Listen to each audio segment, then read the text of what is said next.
Hi, Alex Kudnov here with Tandem Coaching Academy, and today I want to spend a few minutes discussing one of the questions I learned to hate is what we call at Tandem the F-bomb question. And it's so omnipresent in coaching world. It's the how does it make you feel question. We literally call it the F-bomb question. What it shouldn't tell you that I'm saying that feelings are not important. Oh, they are paramountly important. And they are absolutely an integral part of the whole person we are trying to coach, we are trying to get to with our masterful coaching, with our presence, with our all the ICF competencies that we know so well. With that said, how does it make you feel is the wrong question to ask in my mind. Let's make a distinction first, distinction between feelings and emotions. And I know that very few people I talk to, they actually know and understand the distinction. So here's how I understand that. The emotions is what we usually don't control. The emotions are our visceral response to a trigger, to some event, to somebody saying something, us seeing something, us perceiving something from the outside world. What happens, it goes to our brain through our VAC, visual, auditory, kinesthetic, perceptual system, and all these good stuff that our body generates, dopamine and all other stuff, they start flowing through our veins, they start flowing through our brain, and these are emotions. Sometimes they are small, sometimes they are very strong, sometimes they make us even shake or have some other physical reactions. These are emotions. Rarely do we control them. And I haven't read the recent literature on that. Maybe we already learned how to control that. I don't know. Now, these are not feelings. There's a trigger, something is happening. Then there's a reaction. These are emotions. Then there's a gap. Look, human beings have this organ called brain, and we usually use it to think. We usually use it to process information. And our brain is so much more powerful than that of an animal.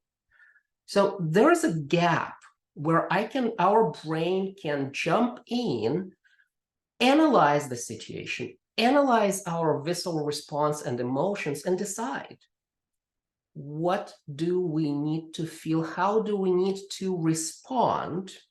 Notice the difference between react and respond. How do we need to respond to the trigger? And that's in our control. That's what we as human beings can, and I think should, control. Because if we are driven by emotions with closing this gap and not recognizing that it's in our control, we're basically saying, however we show up outwardly, however we react and present ourselves to the external world, we don't control that. We're not in control of that. And that is wrong in my mind. So the problem with the F-bomb question, how does it make you feel? It's almost borderline disrespectful.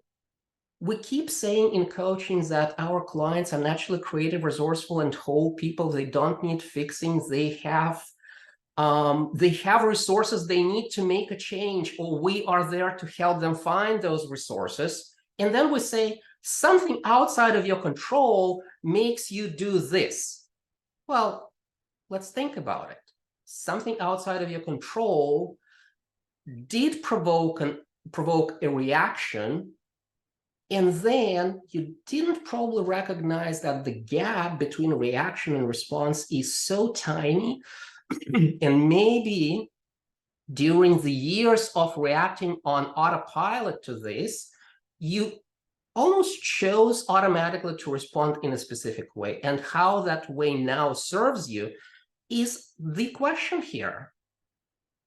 So as coaches, we can really help the clients to regain that control of the closing gap, actually widen the gap. You know how they say in London, mind the gap? Well, this gap is really, really tiny for a lot of people, for a lot of our clients to mind. So we actually need to help them widen the gap if they want to. If they are basically recognizing that their reactions, their responses are not what they want them to be. So what can we do? How can we replace these questions, the F-bomb question, so that we actually honor the human being in front of us who is naturally creative, resourceful, and whole? Well, there are a few questions. And look, in the coaching world, there are no perfect questions, but there's always a better question.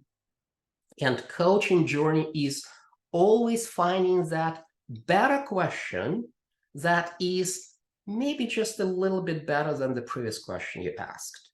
So one of the questions would be, what is it like for you? I love this question in business environments. In business, well, look, we kind of start moving towards that. Yes, in business, we recognize feelings.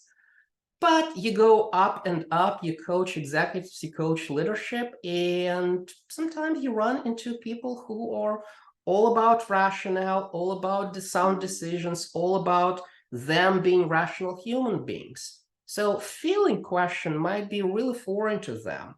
And in order to connect, in order to build that additional grain of rapport, what is it like for you to be there, to see that, to hear that, is a much better question to resonate with them. Another good question you can ask, instead of how does it make you feel, how do you experience this in the moment? I find this question much more richer than the feeling question. Because experience assumes that it's not only feelings, it's not only emotions, but everything else that comes from this whole human, this embodiment of the better human that they want to be. Another question, yeah, so skip the present, skip what's happening for the client in the moment. How do you want to respond to this? That's a forward-looking question. I can see the argument that it kind of glosses over more deep analysis and more deep exploration of what's happening for the client. But also it has its benefit that it focuses on the response. It focuses on what might be a problem for the client, because they come to you, look, I get angry in these meetings and I shout and that's not good, I don't get promoted. Okay, how else would you like to respond to this when you experience this? This will help to move them forward.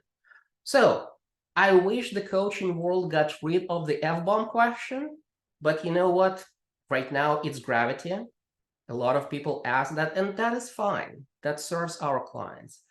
I want to kind of put it out there that at Tandem Coaching, we have much better questions to ask our clients to move them forward and to help them achieve their goals. And of course, if you want to learn more about professional coaching, feel free to explore our programs at tandemcoaching.academy. And we are looking forward to see you in our professional coach training. Bye for now.